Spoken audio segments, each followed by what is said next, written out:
느헤미야의 이야기를 배워가고 있습니다. 자, 느헤미야라는 사람이 나오기 전에 이스라엘에 어떤 역사가 있었는지 한번 좀 살펴볼 필요가 있겠습니다. 자, 이스라엘 백성들이 가나안 땅에 나라를 세우고 하나님을 믿고 살아가다가 하나님을 버리는 바람에 그 하나님이 주신 약속의 땅에서 쫓겨났습니다. 그리고 바벨론으로 잡혀갔죠.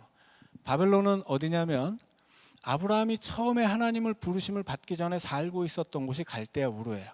그 갈대아 우르에서 세워진 나라가 바벨론입니다. 그래서 하나님이 아브라함을 부르고 그 바벨론이라는 땅에서 아브라함을 부르고 가나안 땅에 하나님 나라를 세우게 하신 거예요. 그리고 아브라함의 자손들로 하여금 하나님의 백성이 되게 하신 거죠. 그런데 이제 이스라엘의 멸망과 함께 아브라함의 자손들은 처음에 아브라함이 살았던 곳, 하나님이 부르시기 전에 바벨탑이 세워졌던 그 죄악의 땅으로 다시 끌려간 거예요. 그래서 아브라함에게 주셨던 하나님의 약속이 다 끝난 것처럼 보입니다. 이제 하나님의 백성들은 완전히 하나님 앞에 버림받아서 하나님과 세웠던 언약이 다 끝장난 것처럼 보였어요. 자, 그러나 그것은 끝이 아니었습니다. 왜냐하면 하나님이 다시 부르시거든요. 하나님이 바벨론으로 이스라엘 백성을 데려가신 이유는 마치 야곱을 하란으로 끌고 간 것과 똑같습니다. 야곱은 왜 하란으로 갔습니까? 자기가 지은 죄 때문에 갔어요. 아버지와 형을 속이고 이 형이 막 자기를 죽이려고 하니까 자기가 지은 죄 때문에 형 앞에서 살기 위해 하란으로 도망쳤습니다. 그 하란이 어디예요? 갈대아 우르의 땅 가장 밑에 있는 땅이었어요. 아브라함이 갈대아 우르에서 살다가 하란으로 가서 하나님의 부름을 다시 한번 받고 가나안으로 오죠. 아브라함이 살았던 곳, 가나안에 도착하기 전에 아브라함이 머물렀던 곳이 하란입니다. 그런데 야곱이 하란으로 가게 돼요. 그리고 하란에서 아브라함이 걸었던 그 길로 돌아오게 됩니다. 가나안으로 오는 거죠. 야곱은 자기가 지은 죄 때문에 하란으로 도망쳤지만 다시금 아브라함이 걸었던 길로 돌아오게 돼요. 그리고 그 길에서 하나님을 만나고 이름이 바뀝니다. 뭘로 바뀌어요? 이스라엘로 바뀌죠. 결국 하나님의 백성은 그렇게 아브라함의 길을 걸어서 그 믿음으로 하나님 백성이 되는 것이고 하나님이 약속하신 그 땅으로 인도함을 받는 거예요. 그런데 하나님의 인도하심을 받아서 왔던 그 땅에 나라를 세우고 이제 하나님의 나라가 거기 건설되고 하나님의 백성들이 하나님만 섬기며 살아야 되는데 하나님을 섬기는 성전을 지어놓고 그 성전에 우상의 제단을 세웁니다. 하나님도 섬기고 우상도 섬겨요.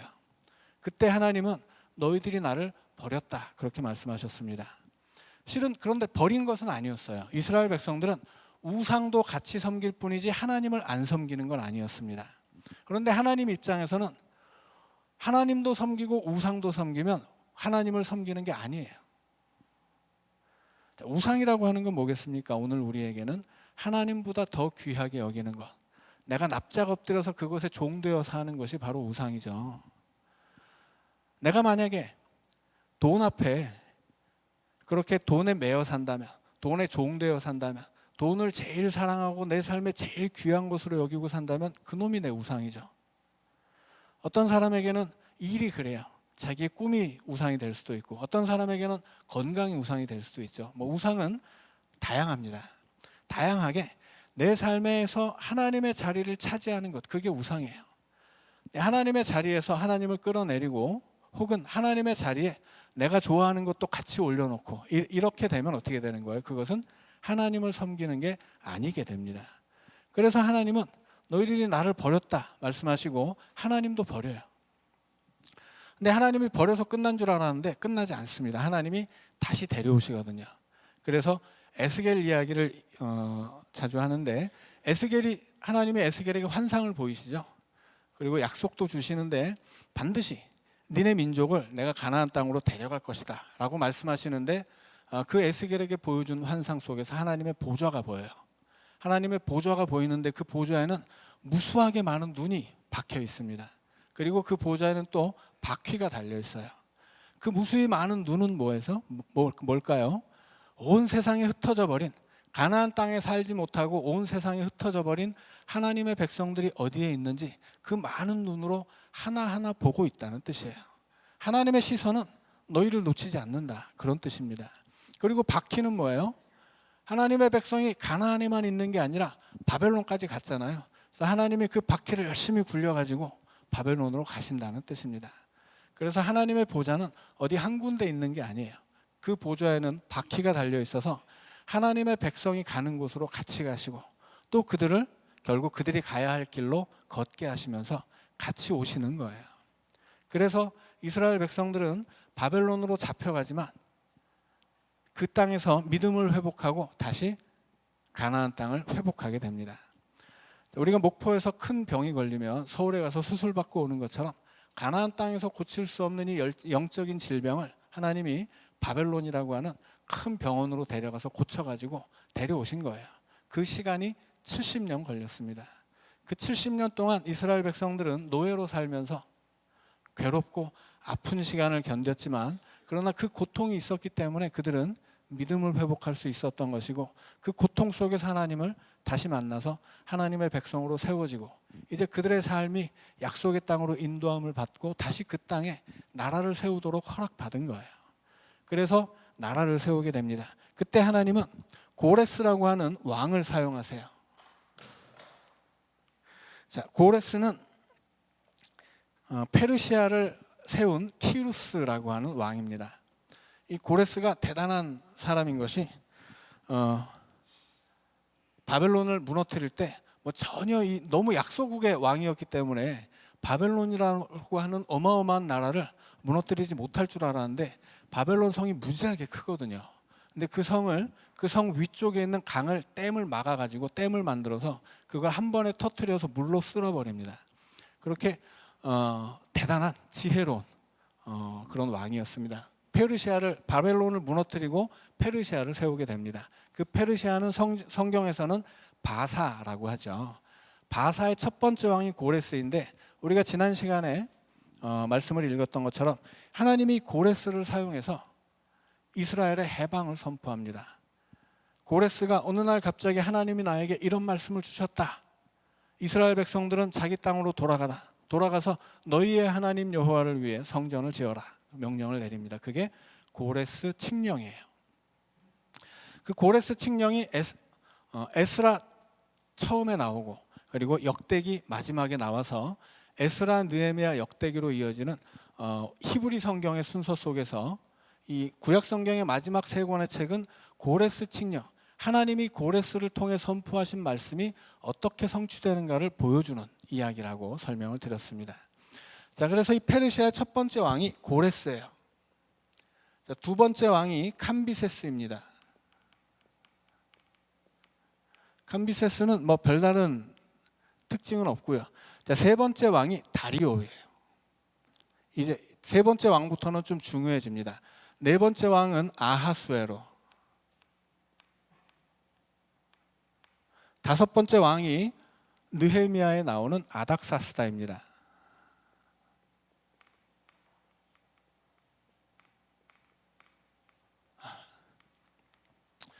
자, 성경에 보면 에스라를 보면 고레스부터 다리오가 즉위할 때까지 성전을 짓지 못했다 그렇게 이야기합니다.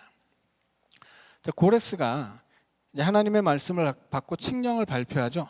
그래서 고레스 칙령에 힘입어서 538년에 기원전이에요. 기원전 578년에 538년이죠. 538년에 이스라엘 백성들이 다시 자기 고향 땅으로 돌아오게 돼요. 그게 첫 번째 귀환입니다. 이스라엘이 망할 때 바벨론이 세 번 쳐들어와서 세 번 포로를 잡아가는 것처럼 이스라엘이 회복될 때도 세 번 그 포로들이 돌아오는 사건이 있습니다. 그래서 처음에 고레스 때 이스라엘 백성들이 1차로 귀환을 하게 돼요. 그들이 고향에 돌아와서 제일 먼저 한 일은 성전을 짓는 일이었습니다.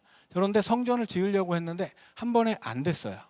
왜냐하면 그 성전 주변의 이방 민족들이 이스라엘 민족이 성전을 지어 놓으면 그들이 그 신앙으로 하나가 되어서 주변 더 강해질까 봐 방해를 한 것입니다. 그래서 투서를 보내요. 페르시아로. 지금 이 자들이 반역을 꿈꾸고 있습니다. 지금 성전이 지어지기만 하면 이 자들은 독립하려고 지금 계획 중입니다. 이런 투서를 써가지고 페르시아로 보내서 공사가 중단됩니다. 자, 공사가 중단되고 다리오라는 왕이 즉위했을 때 그때 공사가 다시 이제 시작되고 그 공사를 마친 사람이 누구냐면 스룹바벨이에요. 자, 스룹바벨은 이스라엘 백성들이 첫 번째 귀환할 때 그 귀환 공동체를 데려왔던 총독입니다. 그러니까 이 페르시아가 유대 땅을 다스리도록 임명한 총독이 스룹바벨이에요. 이 스룹바벨이 가나안으로 돌아와서 성전을 세웠기 때문에 솔로몬 성전에 이어서 두 번째 세워진 성전을 스룹바벨 성전이라고 불렀습니다. 자, 그런데 이제 이 성전이 세워진 것으로 끝은 아니었죠. 성전이 세워진 다음에 이 성전 안에서 일을 하는 제사장, 레위인 뭐 이런 사람들이 좀 문제가 생겨요. 그래서 말라기를 보면 이 제사장들이 성전 창고에 있는 11조를 다 훔쳐가는 바람에 레위인들이 생활비를 지급받지 못하고 다 흩어져서 노동을 하면서 살게 됩니다. 그래서 이 제사장들을 하나님이 책망하시고 내 성전에 11조를 채워 놓으라고 이제 말씀하시는 것이 말라기예요. 자, 무슨 얘기냐면 성전을 세웠는데 건물만 세워졌지 거기서 진정한 예배가 드려지지 않았다는 것입니다.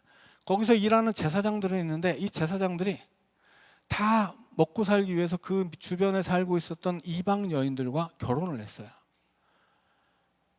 자, 그러면서 이스라엘은 건물만 세운 건물로서의 성전은 있지만 그 성전을 통해 신앙이 다시 세워지지 않습니다. 자, 그래서 아닥사스다 왕이 기원전 464년에 왕으로 즉위합니다. 자, 숫자가 앞에가 많고 뒤에가 적죠. 이 기원전이라 그래요. 기원이 되는 해가 이제 예수님이 태어난 해라면 예수님이 태어난 해 전에 538년 전에 고레스가 왕이 된 것이고요. 자, 시간이 더 흘러서 예수님이 이 땅에 오시기 464년 전에 아닥사스다 왕이 즉위를 한 거예요. 아닥사스다 왕이 즉위를 한 다음에 458년에 우리가 많이 들어봤을 법한 에스라가 두 번째 귀환자들을 이끌고 가나안으로 돌아옵니다. 에스라서를 읽어보면 에스라가 돌아온 이유는 율법을 가르치기 위해서입니다. 왜 율법을 가르쳐야 돼요? 성전은 있는데 신앙은 무너져 있었기 때문입니다. 그래서 이 무너진 이 신앙을 다시 세우기 위해서 에스라가 두 번째 귀환자들을 데리고서 와서 율법을 가르친 거예요. 그리고 세 번째 돌아온 사람이 444년에 느헤미야입니다. 아닥사스다가 464년에 즉위하고 느헤미야 1장을 보면 아닥사스다 20년이라고 기록이 되어 있어요. 아닥사스다가 다스린 지 20년 만에 느헤미야가 세 번째 귀한 자들을 이끌고 고향에 돌아온 거예요. 그래서 이스라엘이 멸망한 다음에 이스라엘 백성들이 다시 돌아오게 되는데 첫 번째 돌아온 사람들은 성전을 세웁니다. 두 번째 돌아온 사람들은 에스라가 율법을 가르쳐요. 세 번째 돌아온 느헤미야는 뭘 회복합니까? 성벽. 자, 그래서 성전과 율법과 성벽이 세워지면서 이스라엘이 다시 세워지는 거예요. 그래서 바벨론에서 돌아오는 사람들의 이야기는 이스라엘이 다시 세워지는 이야기인데 처음에는 성전이 세워지고 성전에서 예배를 드려야 될 사람들의 진실한 신앙을 위해서 율법이 선포되고 그리고 그들의 공동체를 지키는 성벽이 이제 세워지게 됩니다. 자, 그런데 이렇게 굳이 그 전에 있었던 왕들의 이야기를 꺼낸 것은 오늘 이 아하수에로 얘기를 하려고 하는 거예요. 아닥사스다 왕이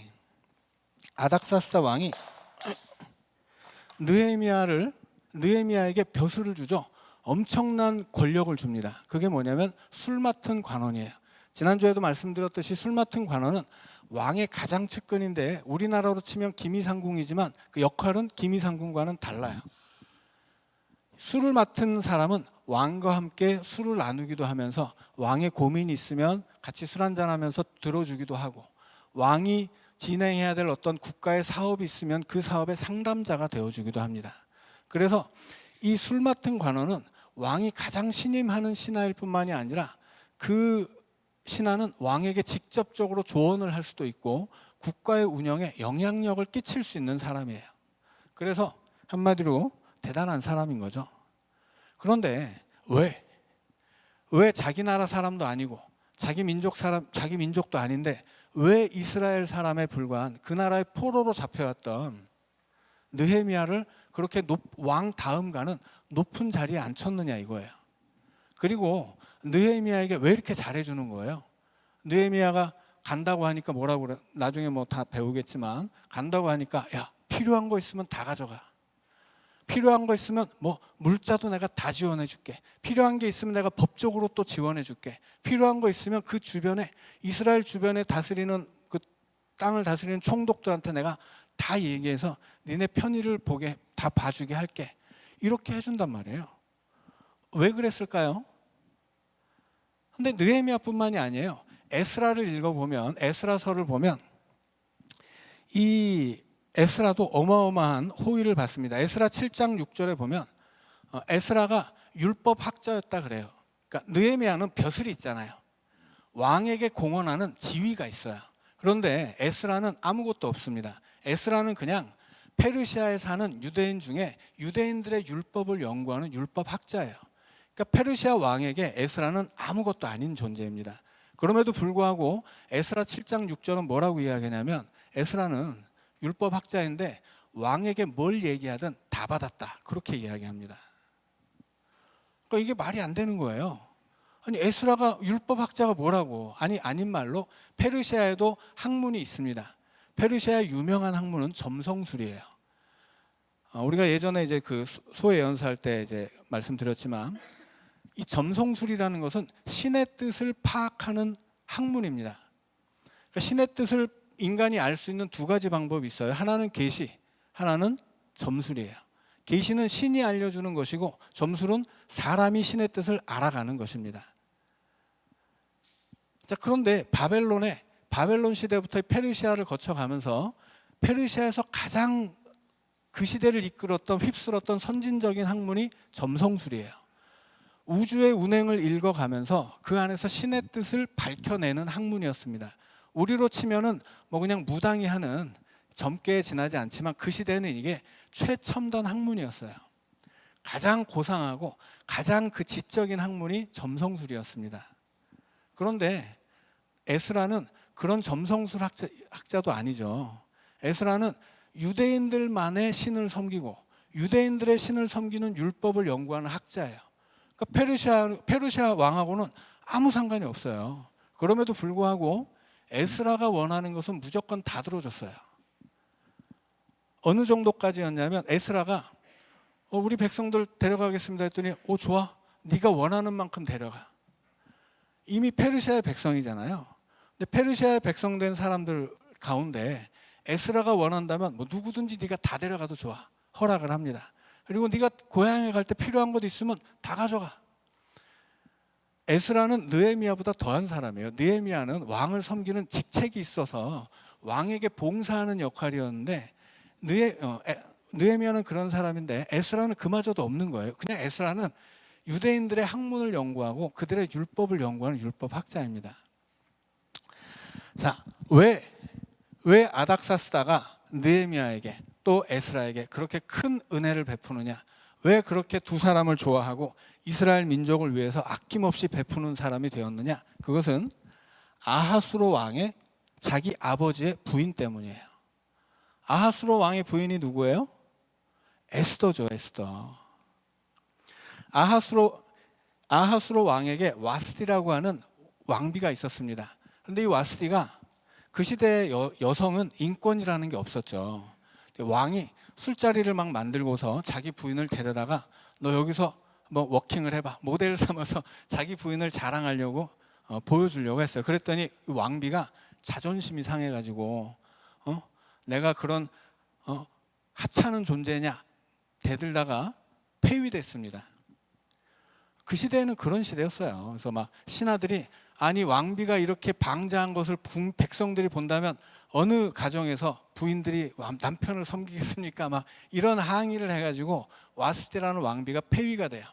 그래서 아하수에로 왕이 왕비를 다시 뽑아야 되는데 미인 대회를 엽니다. 세계 미스 유니버스 대회를 열어가지고 1등한 사람이 누구냐면 에스더예요. 에스더가 그렇게 미인이었습니다. 그래서 에스더가 부인이 되었어요. 그 아하수에로의 아들이 아닥사스다입니다. 그러니까 이 아닥사스다는 와스디의 아들일 수도 있고 에스더의 아들일 수도 있어요.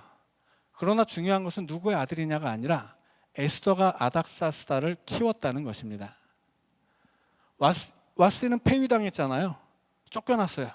그리고 그 자리에 에스더가 앉습니다. 그리고 에스더가 아닥사스다를 낳지 않았더라도 혹은 에스더가 낳았으면 더 했겠죠.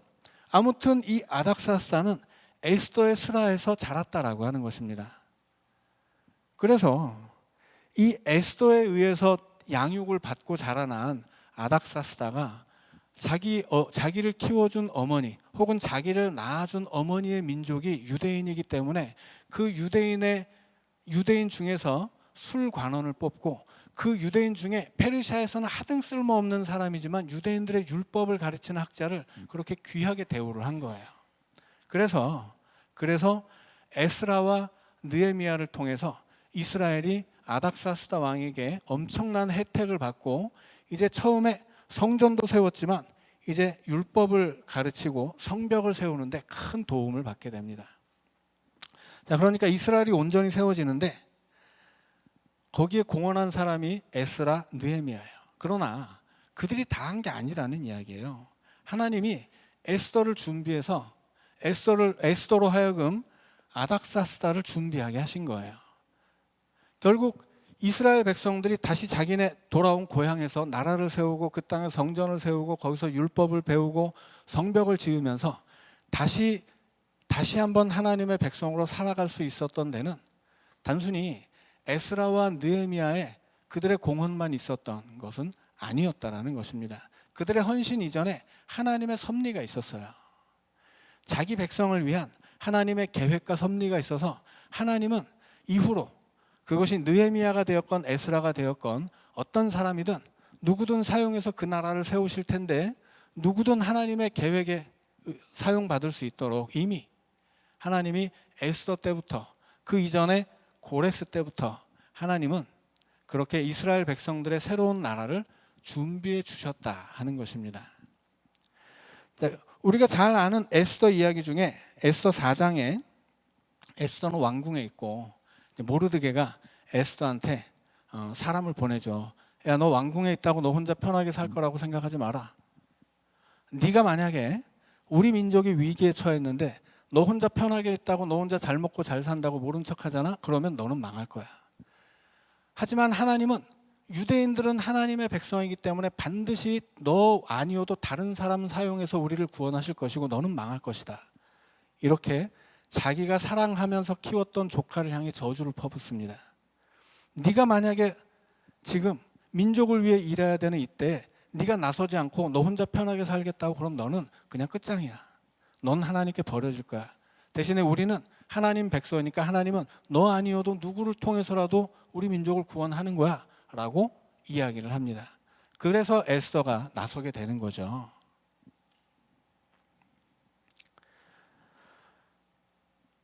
자, 하나님이 이스라엘을 세우실 때도 똑같아요. 에스라라는 사람이 공헌합니다. 느헤미야라는 사람이 헌신해요. 그런데 꼭 에스라였어야 되느냐? 아니라고 하는 거예요. 꼭 느헤미야여야 할 필요가 있어요? 아니에요. 하나님은 동네 강아지를 써서라도 이스라엘을 구원합니다. 왜냐하면 하나님이시니까. 하나님은 돌들을 가지고도 아브라함의 자손을 만든다고 하시잖아요. 마른 뼈들을 일으키실 수도 있어요. 그런데 하나님이 에스라라고 하는 사람에게, 느헤미야라고 하는 사람에게 하나님 앞에 헌신할 수 있는 기회를 주시는 거예요. 그래서 이 느헤미야라고 하는 사람을 우리가 배울 텐데, 우리는 느헤미야의 헌신도 물론 배워야 돼요. 그런데 결국 하나님이 느헤미야를 사용한 것이지, 느헤미야가 없으면 이스라엘이 없는 그런 건 아니라고 하는 거죠. 그러니까 이 에스더에게 모르드게가 했던 이야기가 느헤미야에게도 그대로 적용됩니다. 느헤미야가 페르시아에서 왕과 함께 수상궁에 지내고 왕 옆에서 2인자 노릇을 하고 있는 사람이라서 자기에게는 뭐 아쉬운 것도 없고 부족한 것도 없고 이스라엘 백성들이야 뭐 망하건 흥하건 아무 상관이 없다 하더라도 그가 자기 민족의 그 어려운 형편을 듣고 알고서 그냥 나는 나 혼자 잘 먹고 잘 살겠다 하는 순간에는 그는 망하는 거예요. 그런데 느헤미야는 어떻게 합니까? 자기가 가지고 있는 것을 포기하고 고향으로 돌아갑니다. 에스더와 똑같죠. 자기 목숨을 걸고 왕 앞에 나아가요.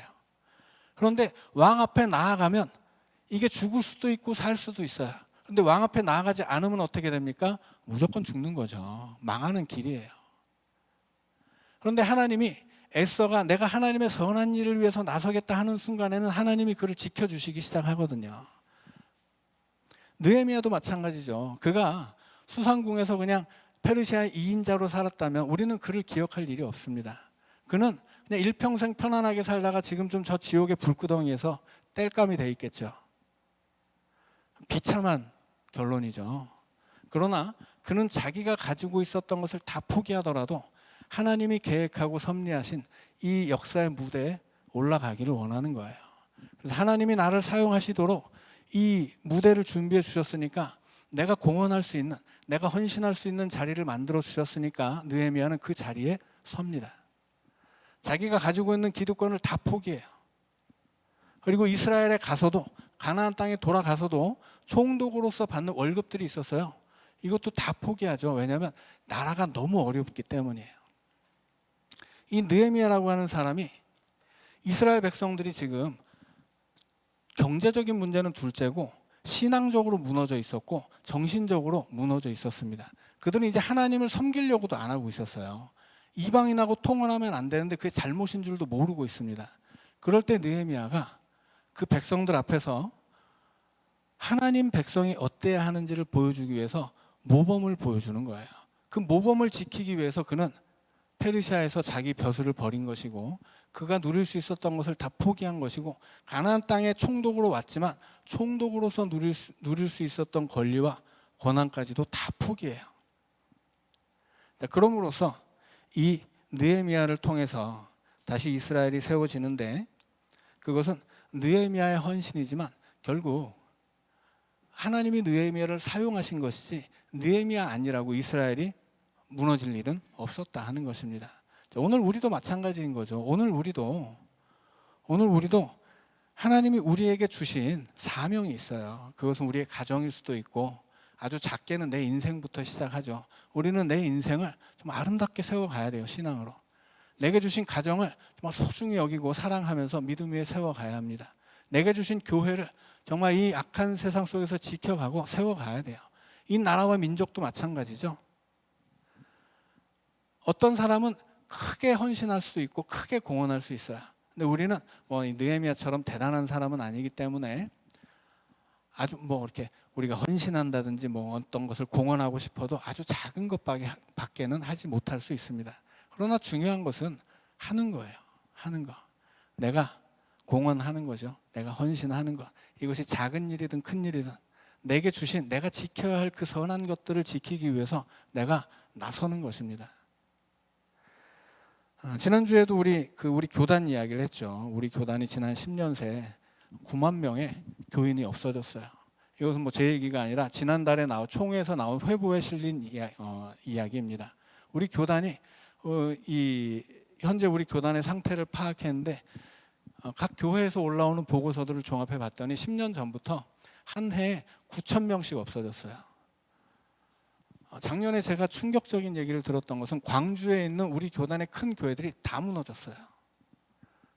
얼마 되지 않는다고 하더라고요. 그런데 우리는 수상궁에 있단 말이죠. 우리는 참 편안하게 지냈어요. 자, 그러나 우리 교회가 문제 없다고 해서 우리 교단에 문제가 없는 게 아니죠. 우리가 편안하게 산다고 해서 우리 나라가 편안한 건 아니죠. 우리는 악한 시대를 살고 있단 말이죠. 이 악한 시대에서 우리가 내 인생도 지켜야 되고 내 교회도 지켜야 돼요. 근데 우리 나라와 민족도 지켜가야 합니다. 이것은 어느 한 사람이 할 수 있는 일이 아니에요. 이 땅에 살고 있는 수많은 그리스도인들이 저마다 작은 빛이 되어 빛날 때 그 빛들이 모여져서 이 나라가 전체가 밝혀지게 되는 것입니다. 그러니까는 내 빛은 너무 작다고 낙심할 필요가 없어요. 내가 내 작은 빛을 밝힐 때 그것이 시작이 되고, 그렇게 작은 빛으로 빛나는 그리스도인들이 곳곳에 있기 때문에 그 빛들이 합쳐지면 이 나라가 밝아질 수 있는 거예요. 그래서 이 나라의 교회가 바르게 서야 합니다. 이 땅에서 예수 믿는 사람들이 바르게 서야 돼요. 그래서 이 땅의 어둠을 밝혀야 돼요. 이 땅이 혼란스러울수록 그리스도인들이 이렇게 세상에 휩쓸려서 어디 정치 선동에 넘어가가지고 정당의 수단이 돼가지고 이상한 얘기하고 다닐 것이 아니라, 우리는 느헤미야처럼 민족을 마음에 품어야 됩니다. 이 민족의 아픔을 내 아픔으로 여기고 울어야 돼요. 그리고 하나님 앞에 기도해야 돼요. 그리고 내가 할 수 있는 것, 그것이 작은 일이든 큰 일이든 별것 아닌 것처럼 보여도 이 나라와 민족을 위해서 이 땅에 사는 그리스도인들은 먼저 자신을 다듬고 자신을 믿음으로 세워가면서 이 세상에서 내 교회를 위해 살 수도 있어야 되고 이 나라를 위해 살 수도 있어야 돼요. 그 첫 번째 실천이 뭐예요? 그것이 바로 기도하는 것입니다. 느헤미야는 기도하죠. 기도하기 전에 뭐예요? 울어요. 자기 민족을 마음 아파하고, 나 혼자 잘 먹고 잘 살려는 사람이 아니라 자기 민족을 품고 이웃을 품고 있는 사람이라 그 어려운 형편을 듣고서는 울어요. 나랑 아무 상관도 없는 일이었는데 그가 자기 민족의 아픈 이야기를 듣고 울면서 하나님 앞에 기도합니다. 바로 그것이 오늘 우리의 모습이어야 한다라고 하는 것입니다. 이 땅의 어려운 현실을 보면서 그냥 나는 뭐 크게 별 상관 없으니까 외면하고 모르는 척하는 게 아니라 먼저 이 나라를 품고 울면서 기도하는 우리가 될 때 우리를 통해서 이 나라가 조금씩 밝아져 가는 것이고, 그렇게 이 땅의 교회를 통해서 이 나라가 다시 세워져야 한다는 것입니다. 함께 기도하겠습니다.